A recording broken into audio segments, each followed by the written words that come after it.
Good morning nursing officers. तो भाई आप सभी का जो कॉमन सवाल है, आज की वीडियो में हम बहुत ही बड़ी बड़ी जो वैकेंसीज आने वाली हैं भाई, जो कि परमानेंट वैकेंसीज रहेंगी स्टेट और सेंट्रल गवर्नमेंट के लिए, उन्हीं की बात करने वाले हैं। और आज की इस वीडियो को एंड तक जरूर देखिएगा, क्योंकि आप सबके जितने भी सवाल हैं, मैम डीएचएस पंजाब 129 पोस्ट की ज्वाइनिंग कब होगी, मैम जो नेक्स्ट वैकेंसी है नोरसिट 8 की, आपने बोला था कि अप्रैल में एग्जाम होगा, बट उसके तो फॉर्म ही रिलीज नहीं हुए हैं। ईएसआईसी के एग्जाम में आप कैसे टॉप स्कोरर बन सकते हो, आप कैसे इन 15 से 20 दिनों के अंदर नर्सिंग नॉन नर्सिंग को बहुत ही बेहतरीन तरीके से कर सकते हो। कब तक बाबा फरीदकोट की जो नई पोस्ट है वो अपडेट होंगी, हरियाणा के अंदर कौन कौन सी नई पोस्ट आने वाली हैं, और राजस्थान की जो अभी करंटली पोस्ट आई हैं आप उसका एग्जाम कैसे टैकल कर सकते हो। तो आपके बहुत सारे सवाल थे, मैम एएनएम की वैकेंसीज कब आएंगी, जीएनएम की वैकेंसीज कब आएंगी। तो उन्हीं वैकेंसीज की हम बात करेंगे। इस वीडियो को एंड तक जरूर देखिएगा और लाइक और शेयर जरूर कर दीजिएगा भाई। एंड इसी वीडियो के अंदर आज आप सभी के लिए एक स्पेशल तोहफा भी रहने वाला है। तो भाई जो भी कैंडिडेट्स जिन्होंने कभी भी रेगनार नर्सिंग एकेडमी से स्टेट या सेंट्रल गवर्नमेंट का कोई भी अपना जो बैच था वो परचेज किया था, उन कैंडिडेट्स के लिए जिनका स्टेट गवर्नमेंट में सिलेक्शन हो गया है बट वो सेंट्रल गवर्नमेंट में सिलेक्शन चाहते हैं, ठीक है, या फिर जिन बच्चों का बाबा फरीदकोट में सिलेक्शन हो गया है, अब नोट सेट की प्रिपरेशन कर रहे हैं, या फिर जिन्होंने बाबा फरीदकोट के लिए या फिर अपना जो डीएचएस के लिए या जीएमसी कोई भी बैच आपने अगर परचेज किया था और आप प्रीवियस कैंडिडेट हो रेगनार नर्सिंग एकेडमी की ऐप के अंदर, आपने कोई भी ऑलरेडी बैच ले रखा है, तो आप लोगों को मिलने वाला है स्पेशल ऑफर। तो आप नीचे दिए गए नंबर पे कॉल करके मैसेज करके उन स्पेशल ऑफर्स के बारे में जान सकते हैं। और आप लोगों को जो लाइव बैच है वो almost minimum and half fees पे मिलने वाला है। और जिन बच्चों को भी D2 बैच के साथ में अपनी स्टार्टिंग करनी है, क्योंकि अपना जो ये D2 बैच है भाई, ये ऑल इंडिया नर्सिंग एग्जाम्स के लिए ताबड़तोड़ बैच रहने वाला है। तो आज 10 दिसंबर है, लास्ट डे है बैच ज्वाइन करने का, क्योंकि कुछ बच्चों को सैलरी का इश्यू था कि मैम 10 तारीख तक आती है, तो 10 तारीख तो आ चुकी है, तो भाई इससे ज्यादा रजिस्ट्रेशन को नहीं बढ़ा सकते हैं, आप ज्वाइन कर सकते हैं। ऑलरेडी 10 डेज आपके जा चुके हैं। तो देखिएगा वैकेंसीज की शुरुआत करते हैं। सबसे पहले तो नोटसिट 8 के बारे में मैं एक चीज बता दूं, नोटसिट 8 के जो फॉर्म है वो अप्रोक्सीमेट रिलीज होंगे 1 या 2 मार्च तक, ठीक है। आपका ईएसआईसी का पेपर हो जाएगा अभी 1 या 2 मार्च तक। मोस्ट कॉमनली चांसेस हैं कि आपके जो नोटसिट 8 है उसके फॉर्म रिलीज हो जाएंगे। फॉर्म रिलीज होंगे, आपको 20 दिन फॉर्म भरने के लिए मिलेंगे, उसके बाद में आपका 10 या 12 दिन बाद एग्जाम हो जाता है। तो अप्रोक्सीमेट 12 अप्रैल टेंटेटिव डेट रहती है नोटसिट 8 के लिए। आप उसकी तैयारी के लिए आपके पास सिर्फ और सिर्फ ये दिन बचे हैं 20, और उसके बाद में 1 महीना है, फिर है 12 दिन, तो लगभग 60 से 62 दिन आपके पास है।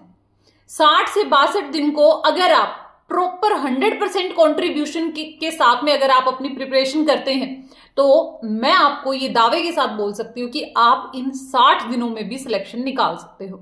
तो उसी के साथ में आपको नोटसिट बैच पे 50% डिस्काउंट के साथ में ओनली 1500 रुपए में पूरा नोटसिट 8 का बैच मिल रहा है, नर्सिंग नॉन नर्सिंग। इसी में आप साथ की साथ में अगर आपने ईएसआईसी का भी फॉर्म भरा हुआ है तो उसकी भी तैयारी कर सकते हैं। तो देखो भाई, एक ही तीर से 2 निशाने हो जाएंगे। अब देखो नेक्स्ट बात करते हैं, मैम डीएचएस पंजाब, हमारे मन में बस एक ये जीएमसीएच और डीएचएस पंजाब की मेरे पास इतनी क्वेरीज आती हैं डेली, 4-5 बच्चे, मैम डीएचएस की वैकेंसी कब आएगी, डीएचएस की वैकेंसी कब आएगी, है ना। तो मैं बताती हूँ आपको। देखो जो डीएचएस और डीआरएमई है, पहले 2 अलग अलग वैकेंसीज आती थी, ठीक है। वहां पे काफी टाइम से काफी बच्चों ने वहां पे स्ट्राइक करके और काफी सारे लेटर्स एंड नोटिफिकेशंस के थ्रू कोशिश की कि डीएचएस और डीआरएमई को एक ही कर दिया जाए, ठीक है ना, क्योंकि बच्चों की अमृतसर पोस्टिंग हो जाती है। आपको पता है बहुत सारी फीमेल्स ऐसी हैं जिनको अपना घर छोड़ के, अपने बच्चों को छोड़ के अमृतसर जाना पड़ता है। अगर कोई फरीदकोट से है तो अमृतसर जाना मुश्किल है, ठीक है ना। तो यहां इधर वाले बच्चों का अमृतसर पोस्टिंग हो जाती है, ठीक है। डीएचएस में ये फायदा होता है कि आप अपने डिस्ट्रिक्ट में ही जॉब कर सकते हो, ठीक है ना।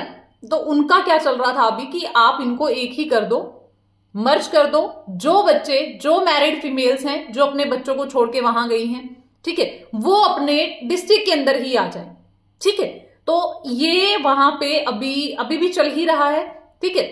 तो पॉसिबिलिटी जो है, क्योंकि वैकेंसी अब तक आ जानी थी, क्योंकि 3-4 साल के बाद ये डीएचएस की पोस्ट आएगी, मुझे पता है कि maximum of the Punjab candidate सबका ड्रीम यही है कि मैम हमारी जो पोस्टिंग हो हमारे घर के पास ही हो, ठीक है, या हम मैरिड हैं या हम मतलब इतना ज्यादा दूर नहीं जा सकते फैमिली को छोड़ के। जिनका इवन बाबा फरीदकोट में सिलेक्शन हो गया वो भी इवन यही चाहते हैं कि मैम हमारा डीएचएस में हो जाए, हमारा जो डिस्ट्रिक्ट है वहीं हमें जॉब मिल जाए, ठीक है ना।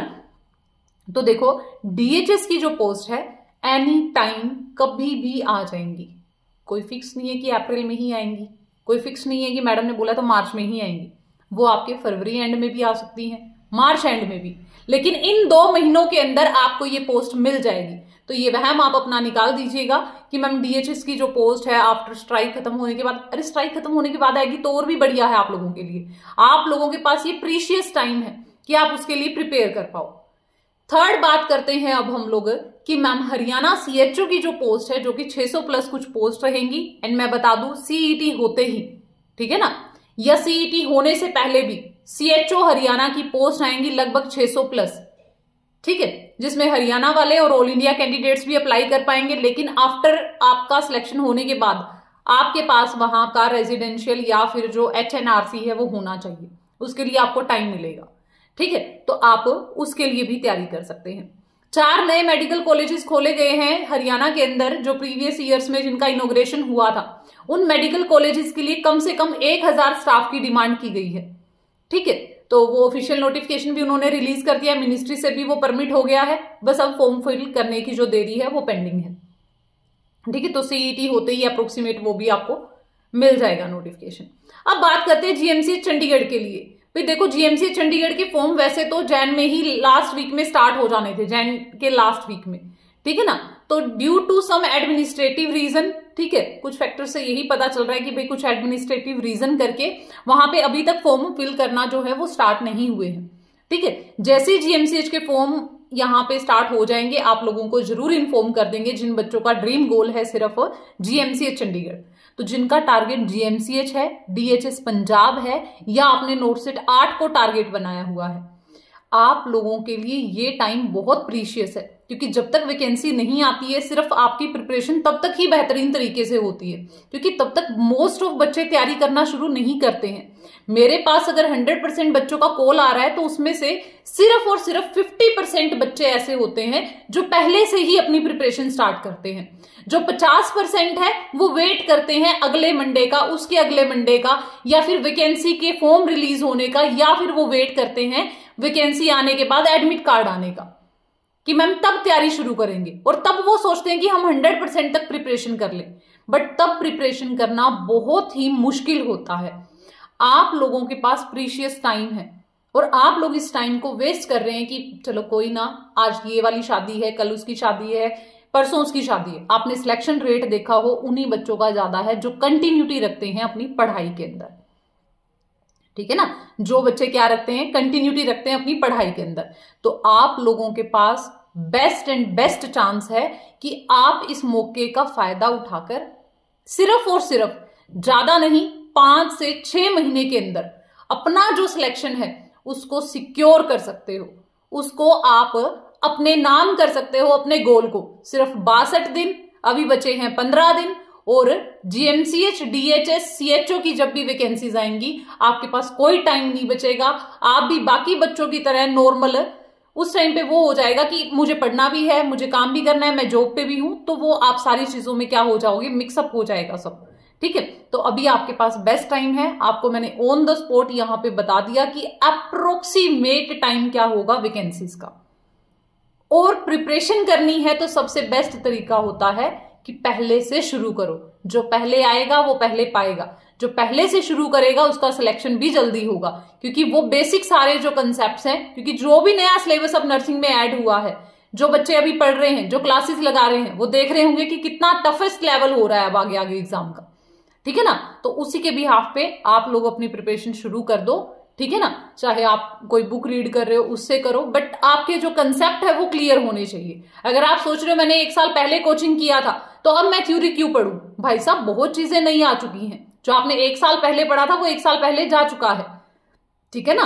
कंसेप्ट नहीं बदलते बट चीजें ऐड होती हैं, हर बार नए क्वेश्चंस आते हैं, हर बार नई चीजें ऐड होती हैं।